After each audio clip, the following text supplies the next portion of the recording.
پیارے بچوں، آج میں آپ کو بتاؤں گی عبادات کے بارے میں۔ عبادات میں سب سے پہلا نمبر نماز کا ہے۔ نماز دین کا ستون ہے۔ نماز جنت کی کنجی ہے۔ نماز مومن کی معراج ہے۔ نماز مومن کی آنکھوں کی ٹھنڈک ہے۔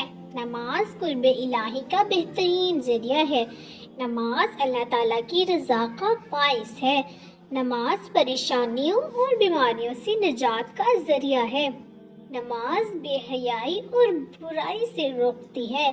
نماز مومن اور کفار میں فرق کرتی ہے۔ فرض نماز کے لیے مقررہ وقت شرط ہے۔ نماز انسان کو وقت کی پابندی اور نظم و ضبط کا درس دیتی ہے۔ ارشاد باری تعالیٰ ہے، بے شک نماز مومنوں پر مقررہ وقت پر فرض ہے۔ نماز ادا کرنا اللہ رب العزت کی خوشنودی کا سبب ہے۔ اللہ تعالیٰ نماز کی وجہ سے گناہوں کو معاف فرما دیتا ہے۔ پیارے بچوں، نبی اکرم صلی اللہ علیہ وآلہ وسلم کا ارشاد ہے، 5 نمازوں کی مثال نہر کی طرح ہے جس کا پانی صاف ستھرا اور گہرا ہو، جو تم میں سے کسی کے گھر کے سامنے سے گزرتی ہو اور وہ اس میں ہر روز 5 مرتبہ غسل کرتا ہو۔ کیا تم خیال کرو گے کہ اس کے جسم پر کوئی میل باقی رہے گی؟ صحابہ کرام رضی اللہ تعالیٰ عنہ نے عرض کیا، نہیں۔ آپ صلی اللہ علیہ وآلہ وسلم نے ارشاد فرمایا، 5 نمازیں گناہوں کو اس طرح ختم کرتی ہیں جیسے پانی میل کو ختم کر دیتا ہے۔ بچوں، کیا آپ جانتے ہیں نماز کے لیے وضو کرنا شرط ہے؟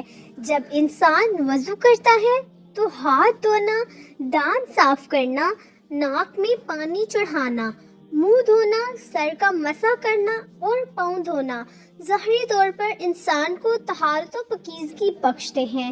جب انسان نماز کا آغاز کر کے تکبیر تحریمہ کہتے ہوئے نماز میں داخل ہوتا ہے تو قیام، قرات، رکوع، سجود، قعود و جلسہ اور اسلامی ترتیب کے ساتھ لازم ہے۔ ارکان نماز کی یہ ترتیب اور اس کی پابندی ہمیں نظم و ضبط کا درس دیتی ہے۔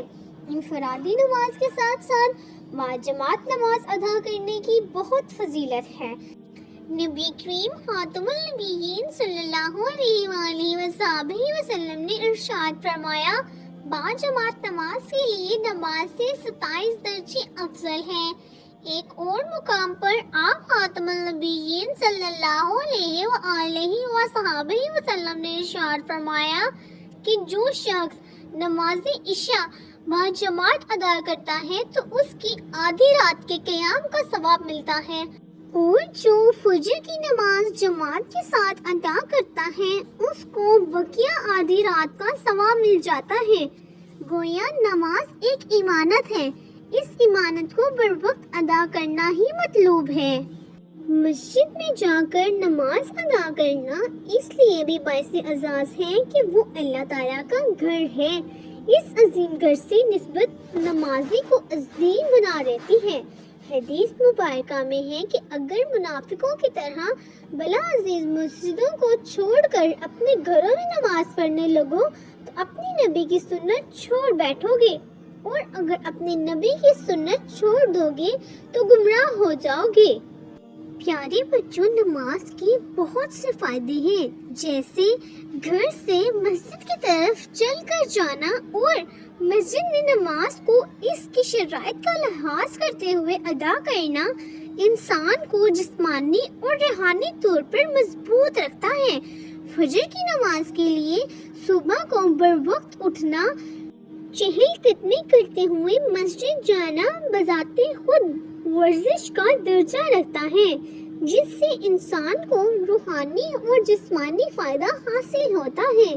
مسجد میں باجماعت نماز ادا کرنے سے انسان محلے داروں اور دیگر نمازیوں سے ملاقات کی وجہ سے ان کے حالات سے باخبر، دکھ و درد سے آگاہ اور خوشی غمی کا احساس کر کے ان کے ساتھ شریک ہوتا ہے۔ انہی اموار کا خیال رکھنے سے انسانی معاشرہ ترقی پاتا ہے۔